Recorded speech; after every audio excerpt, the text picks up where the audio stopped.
কৃষ্ণায় তে নমঃ। শ্রী শ্রী রামকৃষ্ণ কথামৃত শ্রীম কথিত প্রথম খণ্ড।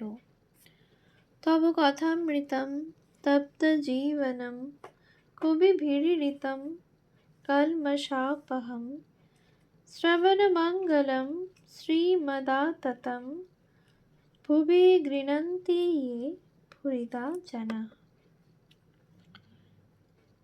শ্রীমদ্ভাগবত গোপী গীতা, পৃষ্ঠা সংখ্যা 192, 1883, 2রা জুন। দশম পরিচ্ছেদ। ঠাকুর শ্রী রামকৃষ্ণ কলিকাতায় ভক্ত মন্দিরে শ্রীযুক্ত রামচন্দ্র দত্তের বাড়ি কীর্তনানন্দে। ঠাকুর অধরের বাড়ি হইতে কলহান্তরিতা কীর্তন শ্রবণ করিয়া রামের বাড়ি আসিয়াছেন। শিমুলিয়া মধুরায়ের গলি। রামচন্দ্র ডাক্তারি শিক্ষা করিয়া ক্রমে মেডিকেল কলেজে সহকারী কেমিক্যাল এক্সামিনার হইয়াছিলেন ও সায়েন্স অ্যাসোসিয়েশনে রসায়ন শাস্ত্রের অধ্যাপক ছিলেন।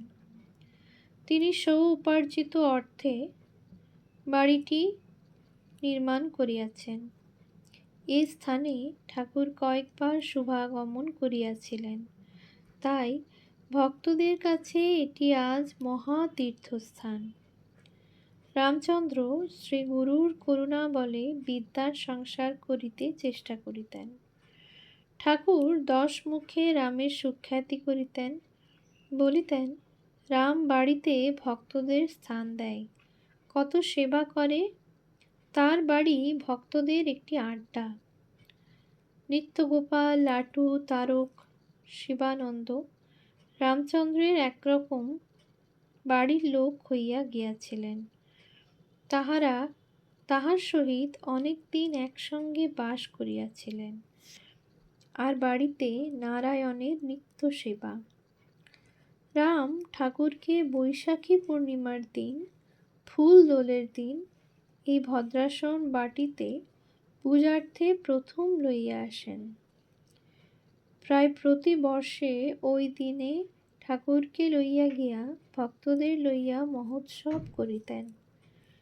রামচন্দ্রের সন্তান প্রতিম শিষ্যেরা এখনও অনেককে ওই দিনে উৎসব করেন।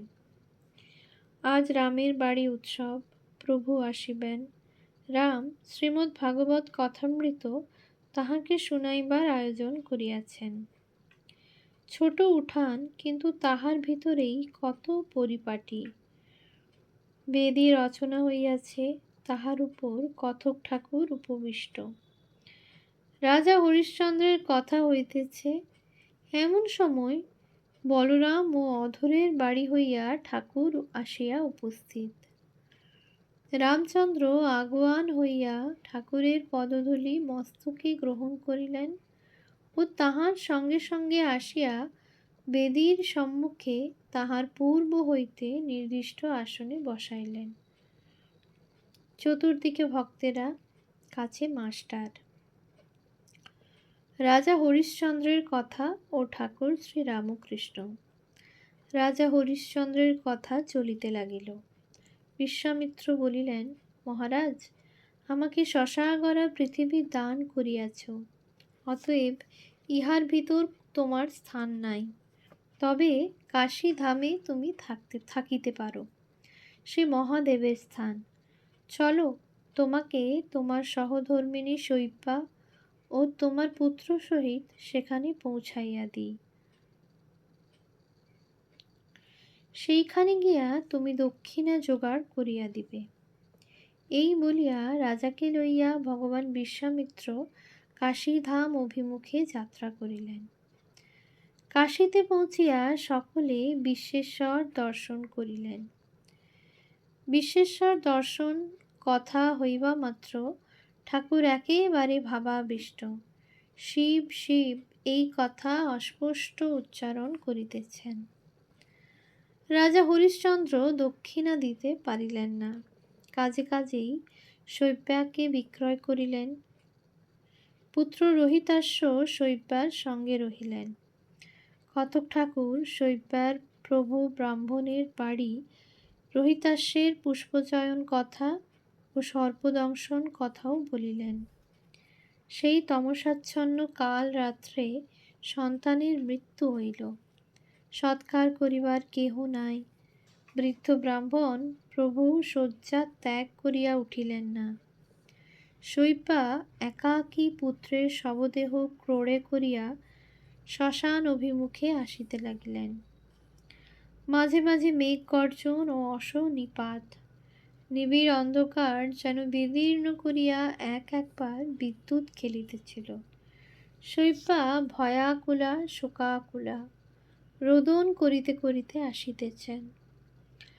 হরিশ্চন্দ্র দক্ষিণার টাকা সমস্ত হয় নাই বলিয়া চণ্ডালের কাছে নিজেকে বিক্রয় করিয়াছেন। তিনি শ্মশানে চণ্ডাল হইয়া বসিয়া আছেন। কড়ি লইয়া সৎকার কার্য সম্পাদন করিবেন। কত সব দেহ জ্বলিতেছে, কত ভস্মাবশেষ হইয়াছে। সে অন্ধকার রজনীতে শ্মশান কি ভয়ঙ্কর হইয়াছে। শৈব্যা সেই স্থানে আসিয়া রোদন করিতেছেন।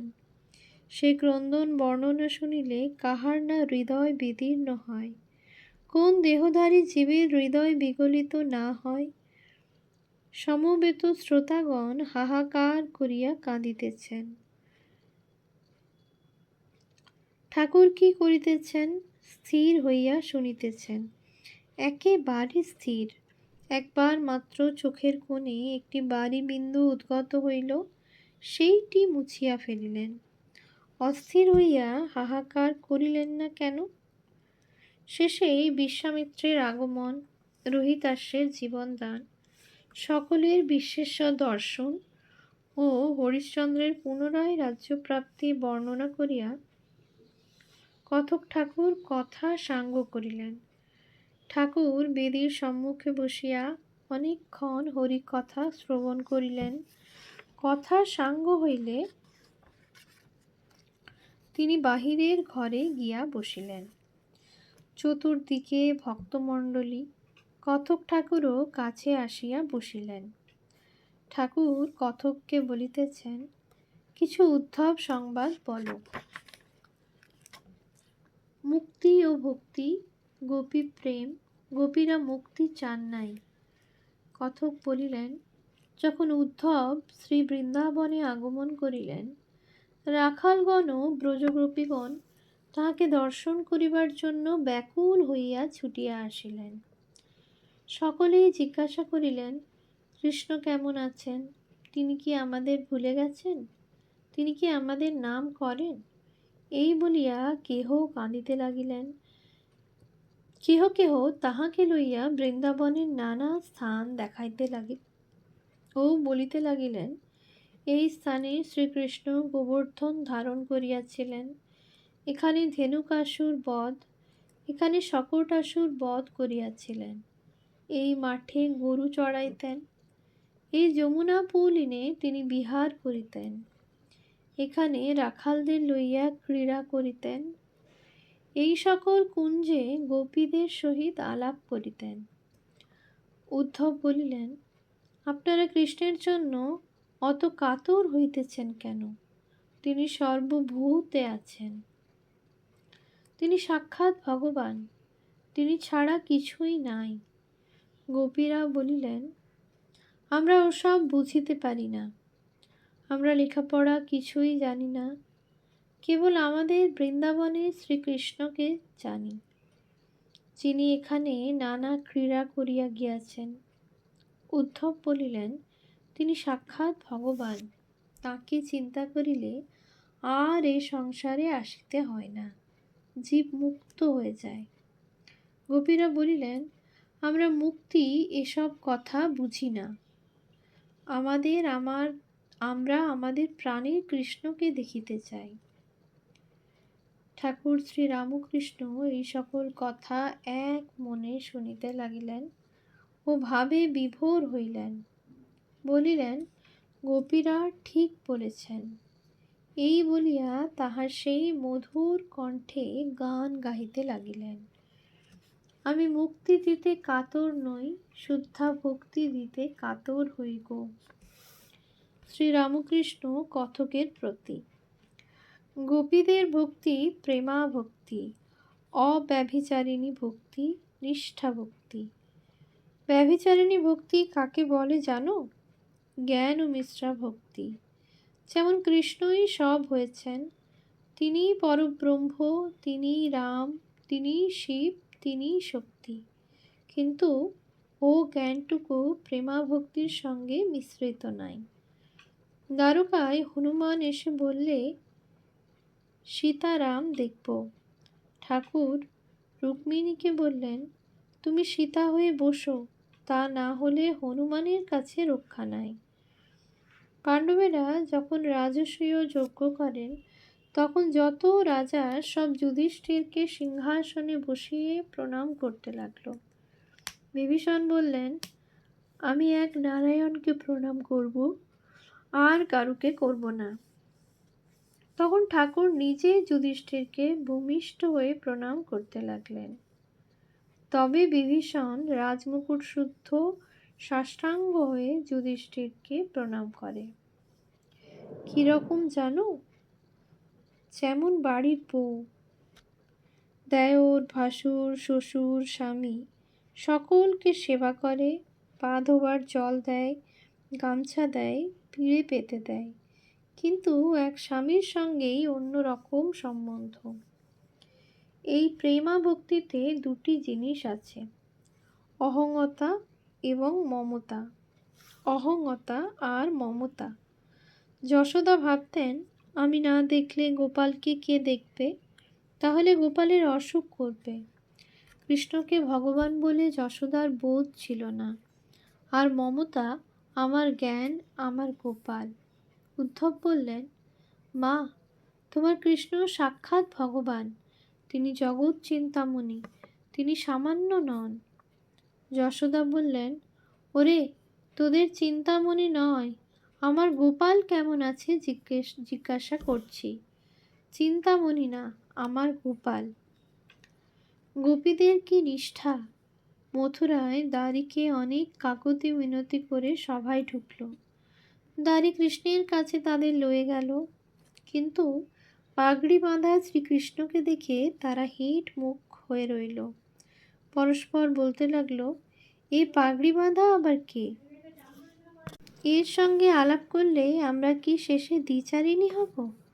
আমাদের পিত ও ধরা, মোহন চূড়া পরা সেই প্রাণবল্লভ কোথায়?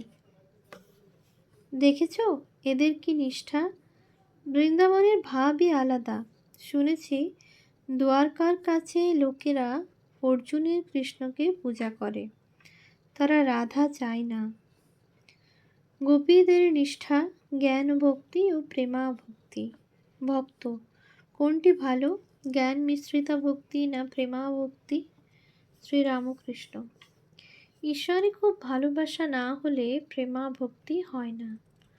আর আমার জ্ঞান। 3 বন্ধু বন দিয়ে যাচ্ছে, বাঘ এসে উপস্থিত। একজন বললে ভাই, আমরা সব মারা গেলুম।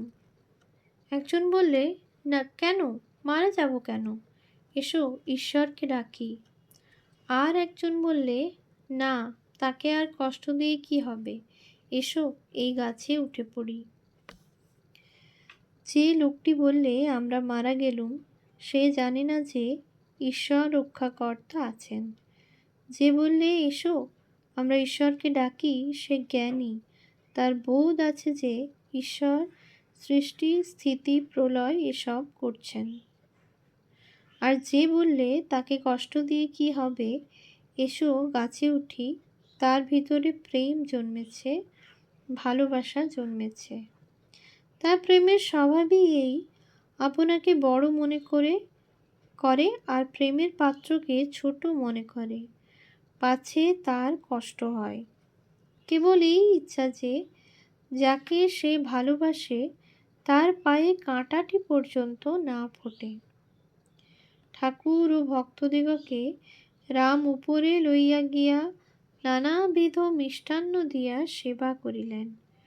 ভক্তেরাও মহানন্দে প্রসাদ পাইলেন।